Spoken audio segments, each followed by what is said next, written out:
Hi everyone, in this session we'll see how we can get a whole table as an output parameter to be returned by an HTML service.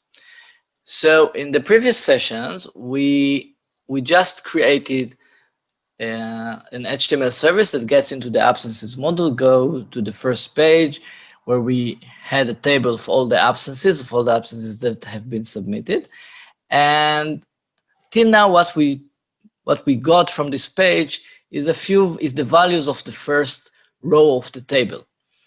So let's say that instead of getting only the values of the first row, I want to get the values of all the rows in the tables. So right now I've taken the values of these columns, the start date, the end date, the absence type, and the day. So the first thing to do to get the values of a table is to add commands of store text for each of the columns that I want to get from the table. This is the same. I don't need to change anything. And if I'm just uploading it as is to the service manager, it will get me the values of the first line. If I want the whole table, the only thing I need to do is not change the recording file, is actually to change the definition of the service inside the service manager. So I just need to go to the service manager, to the same service that I've already recorded and uploaded. I will edit the service. And then in the output parameters, the only thing I need to do is to mark to the service manager that these fields are not singular, that these fields are part of a table. So I just need to check the multi-record checkbox. In this case, these are all the parameters, so I'll just check it all. And this is the only thing I need to do. Another parameter here on the service definition that relates to tables is the number of rows. By default, on the advanced details, you can see that by default, the service will bring the 200 first line of a table. If you have a table that has more lines and you want to bring more, you would need to change this number. And that's it. Once I'll save it and run the test again, we need to put here some values.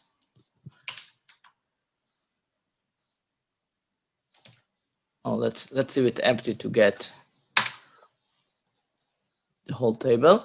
Now, once I run it, as you can see, instead of getting only the first line, I will get here all the lines. This is the structure of the JSON that the service is returning. For each line, you will get all the values of the columns for that line. So in this case, we got 10 lines. You can see it here, 10 array items. And this is the things I need to do in order to get a table. Just add store text commands for each column that I want to bring for the table, and then on the service manager set the outputs as multi-record outputs. That's it. Now let's demonstrate another thing that we might want to do with the table, and this is in clicking on specific a row in a table to do something. For example, let's say that we want to record a service that opens this list and then presses on the view details of one of the lines. Let's say that it presses on this view details and then get the details from this page. How do we do that? How do we press specific line from a table? So let's create a new test case. Let's call it, we will give it a name a bit later. And this test case will do almost the same as the previous recording. We will need to get to this page, and then we want to do additional steps. So we can record it again, or we can go to the previous recording, take the initial part of the recording, copy it, because we want to do the same here. Let's remove the filtering part to make it even simpler. Here it is. Okay, now let's see what we have. I'll just press the run button. It gets me here, and this is the starting point for my new service. I want to get here, and then I want to press one of these details button and get the details from the details page. To do that, I'll press the recording button and simulate and do the flow. So I'll press on the first button, for example, and then I'll stop recording, and then I'll collect some of the values from here. As you remember, I need to do store text. I'll take this one, which will be absence status, and I'll take a few more. We have already seen that, so I don't want to add too many fields. Start date, and let's take the number of days.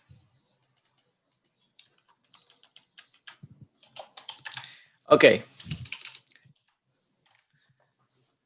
So right now, if I run this test, it will get here and it will always press the first line and give me the details of the first line. But this is not what I want to do. I want to parameterize the test and click on any line. So I need an input parameter. Okay, so where would this input parameter affect? It would affect the click, this one that clicks on the button. Now let's look at the command that clicks the button. Okay, so it says click and wait. This is the command, the keyword, and then it has a selector which points to this button. And as I said, sometimes the default selector that is being selected by the IDE is not good for us, because as you can see here from the selector, there is nothing specific for the line number that we are trying to press. This one will match any line, and it just gets the first line. So let's see what other options I have for it. And let me again make it a bit wider to see the whole values. Okay, and I can see that here I have a suggestion, an interesting suggestion. Let me select it, where I have the ID, and part of the ID is the number of the line. You can see the 0 number here. So this is something that I can parameterize. So instead of putting 0 all the time, I will just add an input parameter, which will be the raw number. So before I'm focusing on this line, I will add input parameter. Here it is. Let me put a default value of 0, and let's call it row index. And then on the next command, instead of putting a constant of 0, I will put a parameter. And now when I run it, it will take the value from the parameter. And we've already seen that, but if I change it from 0 to, I don't know, 2 or 3, you will see that it will press the third line. And this is the third line. This is another line that we get into its details. So this is what I want. So now I only need to save it. Let me take the name. Let's call it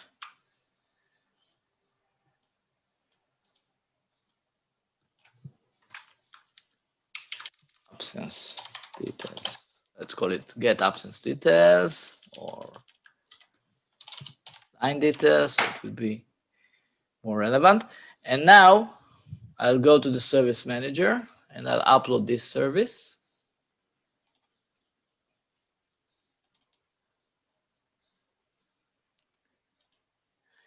And as you can see, I have here an input field, which is the row index, and I can decide on which row I want to click. So let me put here, oh, sorry.